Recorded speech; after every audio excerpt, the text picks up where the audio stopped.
Alright, ये side का जो फैट है, ये वाला जो लव हैंडल्स है या ये वाला जो बहुत ज्यादा फैट होता है, इसको आप कम कर सकते हैं। इसके लिए कंप्लीट वीडियो आपको YouTube channel yoga with THP पे मिल जाएगी। मैं आप और अगर आप उसको प्रैक्टिस करते हो डेली 20/5 या 20/3 स्टार्टिंग में, तो उसका आपको बहुत ज्यादा फायदा होगा। आपने क्या करना है कि अपना ये वाला जो फोर आर्म है इसको इस तरीके से यहाँ पे ऐसे रख लेना है और अपने दोनों पाँव को इस तरीके से आपने पाँव के ऊपर पाँव इस तरीके से आपने रख लेना है। टांगे बिल्कुल आपकी इसे स्ट्रेट होगी, घुटने के ऊपर घुटना होगा और ये इस पोजीशन में आ पाएंगे। यहाँ पे आके आपने इसको यहाँ से ऐसे पकड़ना, यहाँ पे हाथ रखना और यहाँ से 1 2, ये आपका वेट भी से लॉस होगा और ये साइड के जो ओब्लिक मसल्स हैं, ये यहाँ से फैट आपका कम होना शुरू हो जाएगा, आपके शोल्डर भी स्ट्रांग होंगे।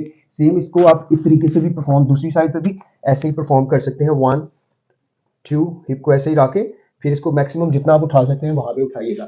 इसके आप सेट्स करें और इसके साथ और बहुत ज़्यादा हमारी वीडियोस हैं YouTube channel yoga with THP, Facebook पे इसी योगा विद THP के नाम से उसको भी साथ ऐड कीजिए, या ऑनलाइन सेशन लेने के लिए हमारे ये नंबर्स हैं, वहाँ पे आप कॉन्टैक्ट कीजिए। आप ऑनलाइन सेशन भी वेट लॉस के